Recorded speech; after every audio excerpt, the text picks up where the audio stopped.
So on this channel, I used to do spoiler vlogs for anticipated releases. Didn't really love doing them actually. They were a pain in the ass to edit, and I just never really was a fan of how they would turn out and everything. And then last year, I made a video for Calabasas for RF Kwan, which was spoiler free, but still like a reading vlog based on one book. So I could feel like I could go more in depth about like the themes and everything, but still keeping the general story, unspoiled.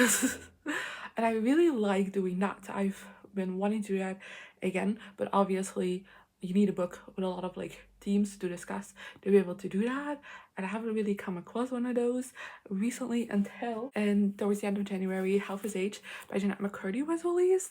So that's what we're doing today. I will be talking to you about this book, giving you my spoiler-free thoughts, and just hopefully it will be an entertaining enough vlog that way, especially because I've heard many mixed things about this book. Currently when I'm filming this, it's a week past release because I just didn't get around to buying it in release week. I've seen a lot of reviews for this book, and a lot of them are kind of mid, where they felt like they just was expecting a bit more from this book based on the non-fiction book Jennette McCurdy wrote, I'm Glad My Mom Died, which I feel like everyone loves. But people were expecting more from this book, felt like it wasn't really saying anything new, adding something new to the conversation, or they had some smaller issues with like the writing or characterizations and stuff.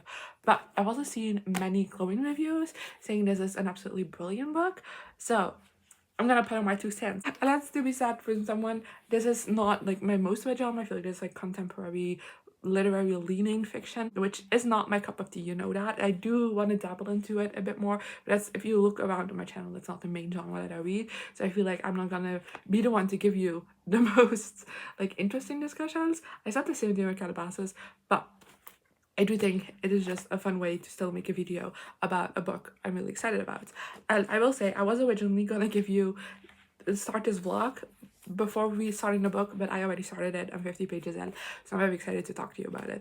But let me first read you the back to properly explain the book. Waldo is ravenous, horny, blunt, naive, wise, impulsive, lonely, angry, hurting, endlessly wanting, and the thing she wants most of all, Mr. Corgi, her creative writing teacher. Mr. Corgi, with the wife and the kid and the mortgage and the bills, with the dead dreams and the atrophied looks and the growing pouch, she doesn't know why she wants him. Is it his passion, his life experience, the fact that he knows books and films that she doesn't, or are they actually kindred spirits, sharing the same filter with which they each take in the world around him? Or perhaps it is just enough that he sees her when no one else does.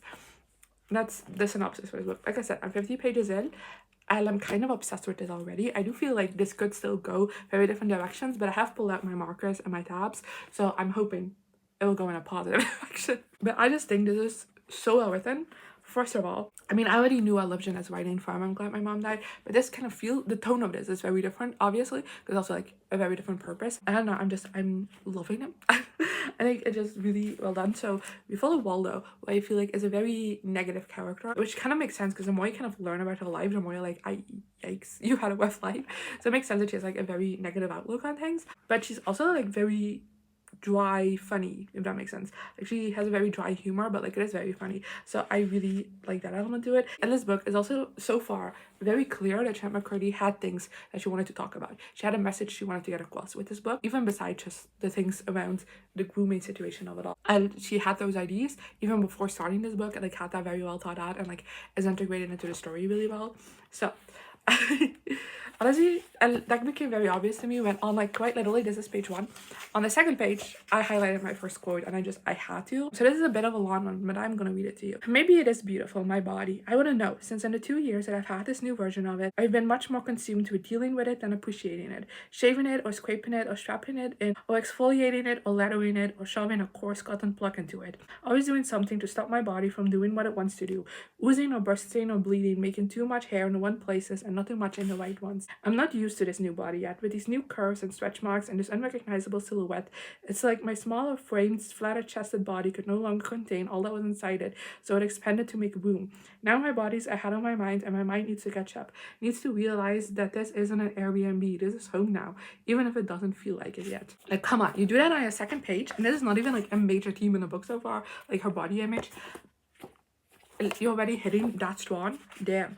And I just think this book is doing like a great job already setting up why Waldo would feel like attracted towards this middle-aged man, because we started this book with her hooking up with someone the same age as her, and then they break up right after they had sex. And it's very clear that she, like within that, she talks about like previous relationships she's had, and it's very clear that within that she sees the boys her age as like very immature and like not on the same level as her. She, throughout so far these 50 pages, is very clear that she sees herself a little bit as superior to the other people her in her age range. Just naturally she just feels like she's more mature, she is on a higher level, and she looks down on the people around her like very much. But then at the same time, she also just like has a difficult relationship with her mom, which I feel like is actually priming her up perfectly to be groomed, because her mom kind of is very absent, but also very much an oversharer when she is there, which I feel like, you know, a parent crossing a boundary by just saying things to a kid that they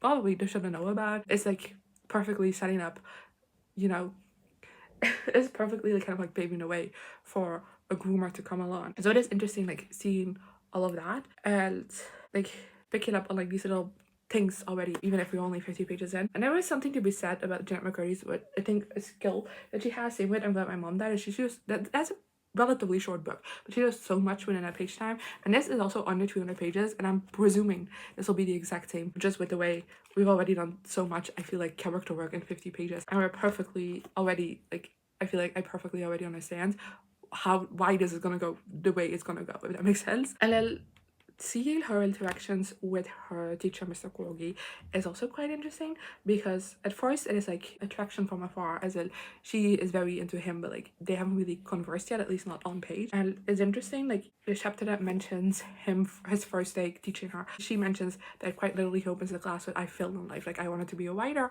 I didn't have the motivation, I didn't have the discipline, I didn't get there, I'm a failure.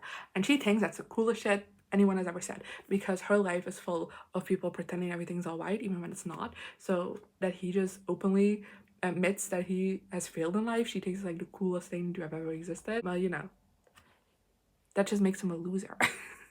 Like I don't care, you're not much cooler. Like if you genuinely have to say I'm too lazy to have achieved my dreams, like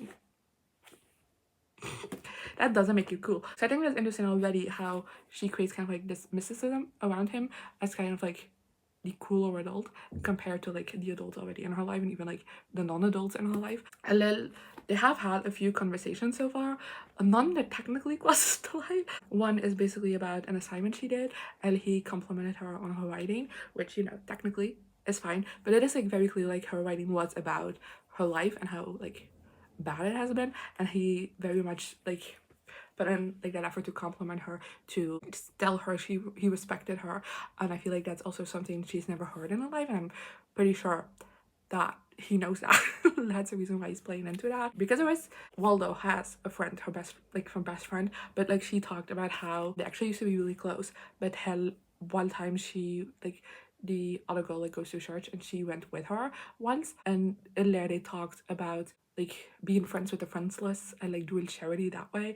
And that's how Waldo, as like at a relatively young age, realized that her friend was only friends with her because of charity, basically. So there was like no one in her life that's really like been there for her. So to now have an adult that she already like has created this mysticism around, the that she already thinks like really cool, be like, I respect you, and I think you, and also like validating her feelings of feeling better then, because she's the only one getting this recognition. And now we're kind of in the first scene that feels a little bit inappropriate, because she works in a Victoria's Secret, which I don't think is a coincidence, considering that he visits her there, where technically he comes up with the excuse that he was at the mall to buy a present for her son's birthday, because yes, he has a kid, to make it even worse. And he saw her in the window and approached her to talk to her, which, you know, maybe if you know your student, if you can recognize him in a Victoria's Secret window, but then you can be like, not the right place. Like, please, come on. The lingerie store, even if that's just the workplace of, I don't think it's one for her to work there technically, but I do think it's one for a teacher to consciously approach her there. You know what I mean? That's the first line where I'm like, in the underwear store, you're sure? But there, the reason he approaches her is because he says, and he talked to his wife about her and how he had this like great student in his class, and now he and his wife, because yes, he's also married, are inviting her over to dinner, and that's, no offense, over the line. But it's like these small things, and I'm sure that as a teenager, even if I was a teenager, I wouldn't have picked up on those things as being red flags. But considering that she's already idolizing him, she's definitely not saying that. And it's so interesting because she does also have like a recognition, like she went on like a paragraph about how his looks aren't that great, so she doesn't really get why she's into him that was the way. So it's interesting to have her have that disconnect, like, oh, this is an old man, not an old man, but like a middle-aged man, but like compared to her, an old man, and I shouldn't be attracted to this. But then like also creating this like idolizing, mythicizing figure around him a little bit, but also having that be rooted in the fact that he is a loser and that's what she likes about him, if that makes sense. I think that contrast is very interesting so far as well. But yeah, like I said, we're only 50 pages in. The most inappropriate thing that has happened is him inviting her to dinner in a lingerie store, which, you know, is very inappropriate. But like, I feel like in the long run of this book, it's gonna be peanuts. But there's been so many kind of like little crumbs to kind of how stuff like this happens and like why it happens and stuff like that. So I think it's interesting. I'm very excited to continue on reading, see the direction it's gonna take it. Okay, so I'm at page 100 and a lot has changed since I last talked to you, and I do definitely think I'm in a point in the book now where I can't talk about things without like spoiling things. So I'll try to be vague. But something that I found really interesting is the way that mccurdy is manipulating situations, and how, if you technically look at the facts, you could argue in a courtroom that she constantly came on to him and that he tried to put us up to it, he tried to be the responsible adult, but she was like the evil seductress. And it's it's very painful to see that, I feel like, because when I'm reading this book so far, it's like very clear that like Jennette's intention is to show his careful manipulation to these situations and him constantly crossing boundaries. So it's not like she's trying to say that, but it is like you're reading it and you very easily can see how, if this was real, how it would all be twisted in his favor so easily. And it's facts. Like, I can already tell, probably maybe by the end of this book, like, even like Waldo is gonna look back on things and thinks like, oh shit, I made a mistake here, rather than he shouldn't have let this happen, if that makes sense. And I feel like books around this subject matter, I don't think I've read a female main character like Waldo in those, because I feel like oftentimes those books are written from a place of like naivete, if that makes sense. Well, that's like very much not the place Waldo is in. Like, she is very like headstrong in what she wants, and that just happens to be her teacher. But that being said, that still doesn't mean she's in the one. He is, totally. I mean, there's honestly there's so many like little things that you pick up on. It's like that should not happen. Like, of course, like, she's gonna make a move because that's how people show that they're interested in someone. That's not how a teacher should show that, you know? And especially because he knows. In the scene where she goes to his place to have dinner with him and his wife asks if she's like a crush on a boy at school, and like she gives an answer as it makes it like very obvious to him that he is the crush, if that makes sense. After that dinner, Waldo sends him an email with her phone number in it, and that should have been a point where he's like, no. that should have been the end of this book, you know? But it's not, because he doesn't just text her, he calls her at Thanksgiving when she's with her best friend's family, and they have like a conversation that crosses boundaries. I feel like her talking about like the difficult situations is how she's with her family, with her friend's family, but like she doesn't really feel like she fit in there. But how her mom is with her boyfriend, doesn't really care about being with her own daughter. Like, all of that's like typical student unloading onto a teacher sometimes. But him then unloading about like his own family troubles. Like, he talks about how much his mother-in-law hates him. Like, that's not an appropriate conversation to have with a minor as an adult. It's not. And even doing the dinner with his wife when she's present, he doesn't necessarily say anything inappropriate, but there are like little like looks and glances and like little jokes that make it obvious that he's like got a little my wife, you know, to her. And it's like these little things that are like creating a connection between the two of them that he's actively doing, that's like crossing a boundary, right? Like, technically people like, oh, but I just told her about my mother-in-law, like, what's wrong with that? There's nothing sexual about that. That's true, but you're creating a bond there that's inappropriate, if that makes sense. And it's interesting him consistently doing that throughout the book and kind of elevating that. But then when she is the one to make a move, technically, he pulls back and is like, no, I can't do this. And the reasons he mostly gives is his reputation and his family. it's not that she's underage and it is highly inappropriate and that he's not interested in being a pedophile. No, no, of course not. Technically has the conscious of mind, I guess, where he knows like, oh, if this is gonna go any further, if this is gonna get reported, I can say that I technically put a stop to this. And, like, I didn't want it, like she's the one that made the move. But then also he creates that distance, kind of it makes her feel like very insecure, and then comes back to her and like again makes those kind of like moves a little bit where it just technically not inappropriate, but it's creating again that bond, furthering that bond between them, making her feel like extra special and like, oh, like you the time like you didn't have to be sad or like insecure because like this other thing was actually going on and like you're amazing and like stuff like that. And then again she's the one to technically make the move and he's like, oh but no, but like it should have never gotten to the point where she made the move, if that makes sense. Like she felt confident enough to make that move, and it's just so frustrating to read that, especially because where I am right now, something big happened between them, let's say. I'm not gonna say more because I don't really want to spoil things. When they had the conversation where he's like very much like, this is inappropriate, this is not happening, I this can't happen, and now he's shown up at a place drunk. So great. So that's what I have to say about these past 50 pages that I read. I'm not excited to continue reading because I know after this point it's gonna get in there. Hi, how are we doing? I finished Health is 8 by Jennette McCurdy.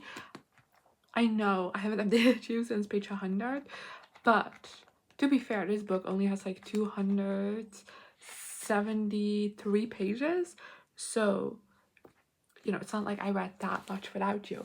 But also just because this book isn't like very plot focused, it becomes really hard to keep talking about it without spoiling anything. So I thought I'd just give you an update when I finish it. I apologize, but I do have to say that this is an incredibly well written book, especially when it comes to Mr. Cordy's manipulation of Waldo. Like, it's insane how deep that goes and how little of it she notices. Like, I mean, obviously she would have noticed because otherwise it wouldn't work, but you know what I mean? Like, that calls out so little within the actual text, but yet it's so clear what's going on, what Jennette McCurdy is intending to do with it, and I just think it is really well written. And the interesting thing is, by the way, can I just talk about the fact that we do get his, like, Mr. Cordy's full name in the book. Like, it is mentioned like once or twice, but yet Waldo keeps referring to him as Cordy. Not always Mr. Cordy, sometimes just Cordy, and I think it's interesting, like, just as a writing decision to just keep having our main character mention him with his last name. I think that's interesting. Anyway, but going back to Mr. Cordy's manipulation of her, I think something that's very interesting to see is the push and pull between them within wherein that she very much feels like she has to contort herself into the perfect girl for him, like the perfect woman for him. And that is after an example from her mother, sadly enough, as well, like definitely also something he pressures her into, kind of introducing her to culture, as he says it, saying that he is supposed to be the one introducing her to like his favorite movies, his favorite music, his favorite books, like stuff like that. And we see very little of him actually caring about her opinions on media or just like in general her interests. Like, there's a scene where they're watching a movie together and afterwards he's like, oh, what did you think of it? And she's like, I didn't really like it. And he just starts explaining the plot and like the point to her. She's like, no, I got that, but I didn't really like it. And he gets like very pouty about it until she's like, oh, but I can totally see its influence on like later things and stuff, and she starts hyping the movie up. So it's very much like he wants to shape who she is. And something that I think is interesting, I feel like books of this nature that I've read before have always portrayed the guy as, you know, super predator, which, you know, there's nothing wrong with that, because, you know, it does exist, like people who generally get off of being with a child, of manipulating children. That happens a lot, and it should be written about as well. But what I think is interesting in this book is that we're never supposed to see Mr. Cordy as evil. He's a sad, pathetic man. You're not supposed to feel empathy for him, don't get me wrong. Nowhere in this book is just trying to make you empathize with him. Like, Jennette McCurdy finds like a billion ways to call him pathetic in this book without like fully having Cordy within that mind frame as well. I think that's really well done. But it's so clear that Mr. Cordy is just like a guy that is in a very unhappy marriage, that is having a midlife crisis, and that catches the interest of a young girl, and he's like getting off on that he can still be like cool, and he's using her as kind of like a second chance at life in a sense. And I think it's interesting to have that perspective of like the groomer that's just pathetic instead of a sexual deviant, if that makes sense. I feel like, of course, both have its merits, but it's always own thing. Both are actually evil. It's not that all of a sudden, because Mr. Cordy is truly a pathetic man, that he is absolved of all crimes. No, he's not. But you know what I mean. It's a very different way of looking at this kind of dynamic, I feel like, that I've personally seen before, and I feel like it's also extremely real, like painfully real. And it just, I also really like that by the end of this book, of course I won't spoil it, but I feel like oftentimes books like this kind of end with like this big explosive thing, or like that's when the main character kind of realizes what happened to her. It's like this big explosive thing, and I feel like that's maybe also why this book wouldn't connect with a lot of people, because it doesn't have that big moment. But truly what happens is just Cordy realizing is Waldo realizing that Cordy is a pathetic man, and I've really like that perspective to it as well.